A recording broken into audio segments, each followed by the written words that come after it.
WhatsApp guys, inside story of Pakistan nuclear radiation kirana hills. तो देखते हैं पूरा ऑपरेशन सिंदूर के ऊपर और क्या वहाँ पर रेडिएशन वाली बात है। मेरे हिसाब से वो सही होगी। वो बेरोन की जो प्लेन आया काफी आ रही है उस पे। तो आज मैं की वीडियो है चैप्टर, तो प्लीज सब्सक्राइब वीडियो कर दें, लाइक 1 2 3 गो। दोस्तों इस वक्त का सबसे बड़ा सवाल यह है कि क्या भारत ने एक हमले में पाकिस्तान की सारी न्यूक्लियर पावर को बर्बाद कर दिया है। पूरी दुनिया में यह खबर चल रही है कि पाकिस्तान अपने ही परमाणु गेम में फंस गया है। जी हाँ, पूरे इंटरनेट पर यह खबर छाई हुई है कि कैसे भारत ने पाकिस्तान के किराना हिल्स में जो हमला किया उसके बाद उस जगह रखे न्यूक्लियर हथियारों को नुकसान पहुंचाया। जी हाँ, किराना हिल्स के इसी एरिया में पहाड़ों के अंदर बंकर बनाकर पाकिस्तान ने अपने न्यूक्लियर हथियार रखे थे। खबरें हैं कि इस पहाड़ के एक बेस पर आकर एक मिसाइल टकराती है, जिसके बाद पूरी पाकिस्तानी फौज में हड़कंप मच जाता है। खबर यह भी है कि यह हमला ब्रह्मोस मिसाइल से किया गया है।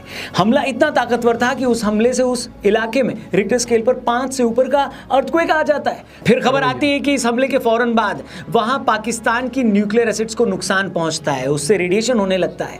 उसी वक्त भारत पाकिस्तान के नूर खान एयरबेस को भी तबाह कर देता है। यहीं से कुछ दूरी पर पाकिस्तानी फौज का कमांड सेंटर भी था। फिर एक एक करके पाकिस्तान के सारे एयरबेस तबाह कर दिए जाते हैं। यह सब देखकर पाकिस्तानी फौज भयंकर पैनिक में चली जाती है। अमेरिका तक खबर पहुंच जाती है कि पाकिस्तान अपने न्यूक्लियर हथियार का इस्तेमाल कर सकता है। उसके बाद पूरे सीन में अमेरिका की एंट्री होती है और फिर आगे क्या होता है आपको बताने की जरूरत नहीं है। लेकिन सवाल यह दोस्तों कि आखिर ऐसा क्या हुआ कि भारत की चंद सेकंड की कार्रवाई में पाकिस्तान बिलबिलाने लगा। आखिर ऐसा क्या हुआ कि पाकिस्तान ने अपने जिन परमाणु हथियारों को पूरी दुनिया से छिपा कर रखा था, पाकिस्तान ने अपने जिन हथियारों को भारत पर हमले के लिए तैयार किया था, वो सारे हथियार लॉन्च होने से पहले खतरे में आ गए। तो आखिर हुआ क्या, आइए आपको एक एक चीज डिटेल में समझाते हैं। वीडियो को अपने दोस्तों से जरूर शेयर करिएगा, चैनल सब्सक्राइब करिएगा। शुरू करते हैं। दोस्तों सबसे पहले आप ये समझ लें कि किराना हिल्स पाकिस्तान में वो सबसे बड़ी जगह है जहां पाकिस्तान ने अपने न्यूक्लियर हथियार स्टोर करके रखे हुए हैं। ये बेस सरगोदा एयरबेस से लगभग 9-10 किलोमीटर की दूरी पर है। ये जगह सरगोदा एयरबेस मुशाफ के पास में है, जहां परमाणु हथियारों को ले जाने वाले J-16 विमान भी तैनात रहते हैं। खबर है कि जब भारत के लाख समझाने के बावजूद पाकिस्तान ने भारत के सिविल ठिकानों और एयरबेस पर हमला करना बंद नहीं किया, तो फिर भारत ने भी पाकिस्तान को सबक सिखाने का फैसला कर लिया। हुआ ये कि पाकिस्तान के हमलों में तो भारत का कुछ हुआ नहीं, क्योंकि वो सारी मिसाइलें हवा में ही बर्बाद कर दी गई। लेकिन जब बारी भारत के हमले की आई तो पाकिस्तान में कयामत आ गई। भारत गाइडेड बमों और मिसाइलों से सुरंग के एंट्री गेट पर धमाका करता है। जैसे कि मैंने पहले कहा, यह अटैक इतना जबरदस्त था कि वहां पर भूकंप आ जाता है, अर्थक्वेक आ जाता है। इंडियन एयरफोर्स ने सिर्फ पहाड़ी पर हमला किया था, लेकिन उससे पहाड़ी के अंदर मौजूदा वो सारा जो स्ट्रक्चर था जिसके अंदर ये न्यूक्लियर बम या परमाणु बम स्टोर करके रखे गए थे, वो स्ट्रक्चर पूरी तरह टूटकर नीचे आ जाता है। कहते हैं उसी वक्त अंदर कुछ ऐसा हुआ है कि शायद जिससे रेडिएशन हो गया। इस रेडिएशन की बात अब पाकिस्तान की तरफ से जारी की गई एक नोटिफिकेशन में भी हो रही है। वेल, इसकी ऑथेंटिसिटी हम कंफर्म नहीं कर सकते, लेकिन यह तय है कि उस जगह से लोकल लोगों को हटा दिया गया है। लोग परेशान होकर एक दूसरे से पूछ रहे हैं कि आखिर हम कहां जाएं। सोशल मीडिया पर ऐसी बहुत सारी पोस्ट घूम रही हैं। इसके अलावा उसी वक्त नूर खान के एटॉमिक सेंटर पर भी अटैक किया गया। वो अटैक इतना जबरदस्त था कि नासा ने इसकी थर्मल सिग्नेचर को रिकॉर्ड किया। पता चला कि आग या थर्मल हॉटस्पॉट वहां 24 घंटे से ज्यादा वक्त तक रहा। इंडियन एयरफोर्स के इस बड़े हमले ने पाकिस्तानी परमाणु कमांड सेंटर को ही खतरे में डाल दिया और वहां का सारा इंफ्रास्ट्रक्चर बर्बाद कर दिया। इस बीच सोर्सेज से यह कंफर्म हुआ है कि इस हमले से गुफा की स्टोरेज फैसिलिटी को भी तगड़ा नुकसान हुआ है, जिससे लो लेवल का परमाणु रेडिएशन भी हुआ है। उसी वक्त इंडियन एयरफोर्स ने पाकिस्तान के जैकोबाबाद एयरबेस, भुलारी और चगई हिल्स पर भी हमले कर दिए, जिससे वहां भी भारी तबाही मच गई।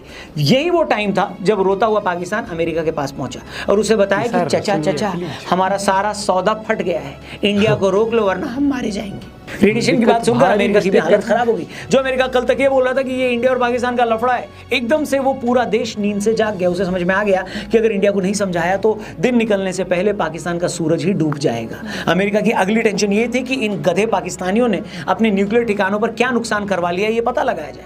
तभी अमेरिका ने अपना USB-350 एयरक्राफ्ट, जिसे स्पेशली न्यूक्लियर इमरजेंसी के लिए बनाया हुआ है, उसे फौरन पाकिस्तान भेजा। अमेरिका का एयरक्राफ्ट स्पेशली रेडियोलॉजिकल या न्यूक्लियर एक्टिविटी पर नजर रखने के लिए बनाया गया है।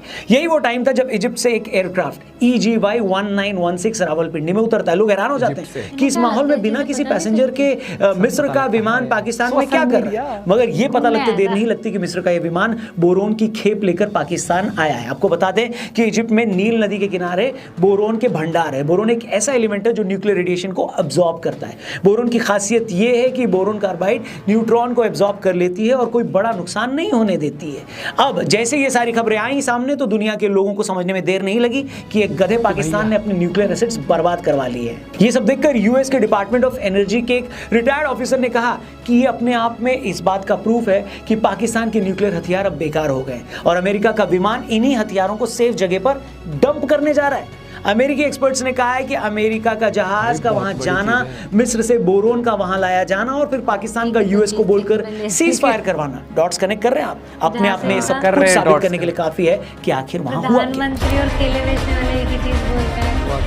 अभी तक जो मैंने आपको थ्योरी बताई है लगभग पूरा इंटरनेट इसी से भरा पड़ा है। जाहिर है कल जब डीजीएमओ की पीसी प्रेस कॉन्फ्रेंस हुई थी तो भारत के एयर मार्शल ने इस बात से डिनाई किया था कि हमने किराना हिल्स पर कोई अटैक नहीं किया, लेकिन एक्सपर्ट्स का कहना है कि इस तरह की बातें पब्लिकली मानी नहीं जाती। लेकिन अगर सच में ऐसा हुआ है तो भारत दुनिया का ऐसा पहला देश बन गया है जिसने एक न्यूक्लियर देश के अंदर घुसकर उसके न्यूक्लियर बमों को ही बर्बाद कर दिया है। और अगर ये सब सच है, जो कि साफ साफ लगता भी है, तो पाकिस्तान की इससे बड़ी बेइज्जती और कुछ नहीं हो सकती दोस्तों। आप सोच कर देखिए, जिस न्यूक्लियर बम की धमकी पाकिस्तान भारत को पिछले 27 सालों से दे रहा था, जिस न्यूक्लियर ब्लैकमेलिंग के चलते भारत में न जाने कितने बम धमाके हुए, जिस न्यूक्लियर ध्वंस के चलते 26/11 के हमले के बाद भी पाकिस्तान पर कोई हमला नहीं किया गया, आखिर में ये पंचर देश, ये छपरी मुल्क, ये भिखारियों का सरताज अपने उन्हीं न्यूक्लियर बमों को नहीं बचा पाया मतलब। और उसकी हालत ये है ना भाई कि उसके ही न्यूक्लियर बमों की वजह से अब उसके ही देश के लोगों पर जान पर बनाई है। उन्होंने अपना घर छोड़ दिया वहां पर, उस एरिया में जो लोग रहते थे। अगर ये रेडिएशन आउट ऑफ कंट्रोल हुआ दोस्तों तो हो सकता है कि उस इलाके में पाकिस्तान के लोग कभी अपने घर वापस न जा पाएं, कभी उस जगह पर कोई उगाई चीज न खा पाएं, कभी उस जगह में दोबारा रहने न जा पाएं। जैसा कि कहते हैं ना, बंदर के हाथ में उस्तरा लगना, इस कहावत का इससे बड़ा एग्जाम्पल और क्या होगा। ये फटीचर मुल्क हमें 27-28 सालों से न्यूक्लियर की धौंस दे रहा था और इन चौथी फेलों को ये भी नहीं पता था कि चचा अपने न्यूक्लियर बम से तुम दूसरों को बाद में मार लेना, पहले ये तो पक्का कर लो कि अपने इन बमों को बचाना कैसे है। दोस्तों आज मैं डंके की चोट पर कहता हूं, प्लीज बुरा ना मानना, लेकिन सिर्फ इन 4 दिनों में साबित हो गया कि पाकिस्तानी फौज से बड़ी नपुंसक कौम पूरी दुनिया में कोई नहीं है। ये इतने फट्टू हैं कि भारत से कभी सीधी लड़ाई लड़ ही नहीं सकते। आज से पहले 4-4 जंगों में जूते खाए थे, फिर डर गए तो पीछे से आतंकी हमले करवाने लगे, और इस बार जब हमने सीधा हमला किया तो हर दिन जलील हुए, बेइज्जत हुए, बेआबरू हुए और हर रोज कूटे गए। न ये हमारी फौज के हाथों अपने आतंकियों के अड्डे बचा पाए, न ये फट्टू हमारे हाथों अपने एयरबेस बचा पाए, और जिन परमाणु हथियारों के दम पर ये सारी जिंदगी उछल रहे थे, हमारी फौज ने सिर्फ 1 मिनट में उसकी हवा निकाल दी। अब समझ में आया पहलगाम हमले के बाद मोदी जी ने क्यों कहा था कि मिट्टी में मिला देंगे। भारत ने पाकिस्तान के जिस ठिकाने पर हमला किया है वो मिट्टी में न मिला हो तो मुझे बताना। सब एकदम सफाचट कर दिया हमारी फौज ने। अब समझ में आया मोदी जी क्यों कह रहे थे कि हमारी प्लानिंग बहुत आगे की है। मतलब प्लानिंग ये थी कि जिस न्यूक्लियर बम की धौंस पर ये भिखारी फुदक रहे थे, इनका वो झुंझुना ही तोड़ डाला। जिस बम के दम पर ये उछल रहे थे, उस बम की सारी हवा निकाल दी। इस हमले के साथ पाकिस्तान को साफ बता दिया गया कि बेटा न तो तुम्हारे परमाणु बमों की कोई औकात है और न ही तुम्हारे फौज की कोई औकात। हम जहां चाहेंगे, जब चाहेंगे, जैसे चाहेंगे तुम्हें ठोक सकते हैं। तुम एक के बाद एक भारत पर मिसाइलें दागते रहे, कुछ नहीं हुआ। हमारी ब्रह्मोस मिसाइल ने सिर्फ एक धमाका किया, तुम्हारे मुल्क में भूकंप आ गया। और फिर अंडरलाइन कर दूं दोस्तों, अभी तक भारतीय फौज ने पाकिस्तान को जो अपनी ताकत दिखाई है वो सिर्फ 5% ताकत भी नहीं है हमारी फौज की। अगर अगली बार ऐसा कुछ हुआ तो पाकिस्तान का वहीं पर गेम सेट और मैच हो जाएगा। अब दिक्कत पता क्या है, भारत के इस हमले से पाकिस्तान की तो फटी है, थोड़ी बहुत अमेरिका की भी फटी है, क्योंकि जिस ब्रह्मोस मिसाइल से अटैक हुआ है वो मिसाइल भारत और रशिया दोनों ने मिलकर डेवलप की है। ये एक सुपरसोनिक क्रूज मिसाइल है जो हवा की स्पीड से भी कई गुना तेजी से जाती है। ये कितनी एक्यूरेट है इसका अंदाजा आप इसी बात से लगाओ कि भारत से कई 100 किलोमीटर दूर अगर इसे पाकिस्तान की किसी ठिकाने पर छोड़ा जाता है या छोड़ा गया तो ये एक भी इंच इधर या उधर नहीं होती। आप जरा सोच कर देखिए, एक मिसाइल भारत से चलती है और पाकिस्तान के एयरबेस के सीधा रनवे के बीचों बीच अटैक करती है, हिट करती है। न 1 इंच इधर न 1 इंच उधर। हमने 6 मई को जब पाकिस्तान के 9 अड्डों पर अटैक किया था, आपने उसकी तस्वीरें देखी होंगी। एक मस्जिद जिसका इस्तेमाल पाकिस्तानी फौज अपने ट्रेनिंग कैंप के तौर पर कर रही थी, जब उस जगह पर अटैक किया गया तो मिसाइल मस्जिद के कंपाउंड की छत के बीचों बीच जाकर लगती है।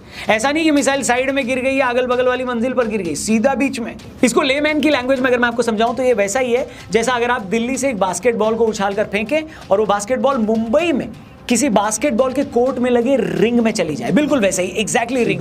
इसीलिए तो पाकिस्तान की फटकर 74 हो गई, क्योंकि वही बात है ना बाबा, जब तक आप किसी को अपनी ताकत नहीं दिखाते ना तो सामने वाले को भी समझ में नहीं आता कि आपकी हैसियत क्या है। उसे लगता है सिर्फ बोल रहा है, कुछ करेगा थोड़ी ना है।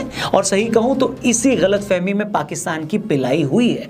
पुलवामा के बाद जब हमने अटैक किया तो उन लोगों ने क्या बोला था, याद होगा आपको? कोई कौवा भी नहीं मरा। उन्हें लगा इंडिया इससे ज्यादा और क्या ही कर लेगा, ये बस हमें डराते हैं। लेकिन इस बार जब हमने सीधे स्ट्राइक उस जगह पर कर दी जहां उनके न्यूक्लियर हथियार रखे थे, तो उनकी अकल के सारे दरवाजे एक साथ खुल गए। उन्हें समझ में आ गया कि इंडिया वालों की ताकत क्या है। इंटेलिजेंस कितना पुख्ता है, जो इन्हें पता लगा लिया इन्होंने कि हमारे हथियार कहाँ हैं और इनकी काबिलियत कितनी है, ये बिल्कुल उसी जगह पर हिट कर सकते हैं जहां ये चाहते हैं। उम्मीद है पाकिस्तान को ये सबक सारी ज़िंदगी याद रहेगा। और मेरे को तो ये लगता है ना कि पाकिस्तान को ये सारा सच अपनी आवाम को बता देना चाहिए, क्योंकि इससे बड़ी घिनौनी चीज़ कुछ हो ही नहीं सकती कि आप अपनी आवाम को सच ही नहीं बता रहे हो। बाकी आप ज़रा बताइए कमेंट करके क्या लगता है, क्या भारत ने सच में पाकिस्तान की न्यूक्लियर धौंस की सारी अकड़ निकाल दी है, या ये मादरनी अभी मानेंगे नहीं, अभी और भी मस्ती करेंगे? जो भी हो आपकी राय कमेंट करके हमें ज़रूर बताएं। वीडियो पसंद आई तो इसे अपने दोस्तों से ज़रूर शेयर करना और चैनल को सब्सक्राइब करके जाना। जय हिंद, वंदे मातरम। जय हिंद, वंदे मातरम। ये पाकिस्तान का कोई समझ नहीं रहा है कि तुम्हें क्यों ऐसे कर दिया कि जीत गए, तुम जश्न में डूबे रहो, मिठाइयाँ बांटो, रैलियाँ निकालो, तुम्हें पता नहीं है तुम्हारी कहाँ किस लेवल तक लगी है। इनकी मीडिया जो दिखाती, इनको लगता है जिनके यहाँ न्यूज़ चैनल है वो परफेक्ट है। इनको लगता है अगर सरकार ने आके कुछ कहे तो परफेक्ट है। सोशल मीडिया पर भी जाओ, इंटरनेशनल मीडिया में क्या चल रहा है वो भी देखा करो थोड़ा सा, और थोड़ा बस देखा करो मतलब कि क्या चीज़ चल रहा है, कि अगर इंडिया कुछ कह रहा है तो क्या पाकिस्तान उसका काउंटर दे पा रहा है, और पाकिस्तान कुछ कह रहा है तो उसका काउंटर इंडिया ने कैसे दिया है, इंडिया ने सबूत दिए हैं, पिक्चर्स दिखाई हैं। ज्यादा वो नहीं आता कि इनकी, पर जैसे वो एक हमने वीडियो में देखा था ना, मिठाई बांट रहा था जैसे नॉर्मल दुकान वाला था, लेकिन अनपढ़ था, समझ रहे? तो लेकिन ये फर्क है, पाकिस्तान में क्या है, वहां पे जो ये अनपढ़ है बिल्कुल, इनकी तादाद ज्यादा है, समझ गया? उनको तो बस एक बार वो ऐसे बैठा कुछ ही दो चार पढ़े लिखे टीवी के सामने, कोई खबर है, अभी खबर सरकार ने दी, खबर पार्टी, उसके बाद उस खबर से रिलेटेड कुछ काउंटर आता उन्हें, उनको बस हेडलाइन पता है, ये लोग फायदा उठाते हैं जो उनकी वो है। आपने वो ऑफर्स देखे, ऑफर नहीं आते कि by one get one free, या फिर उसमें नीचे टर्म्स कुछ नहीं पढ़ते, ओहो बस ये पढ़ लिया, हेडलाइन पढ़ के उछल कूद मचा देते। और मुझे जैसे जैसे कड़ियाँ जुड़ रही हैं, जैसे फ्लाइट की पिक्चर है कि ये आई थी, बताया, और ये चीजें ऐसी नहीं आती कहीं से भी कि भाई ऐसी चीजें हैं, हुई हैं तभी आई हैं, पर मुझे तो लग रहा है क्योंकि एकदम से आप सीजफायर जब देख रहे हो कुछ तो इनका, अब सुन, पहल इसने करी, पाकिस्तान ने पहल करी, इंडिया ने नहीं, मतलब।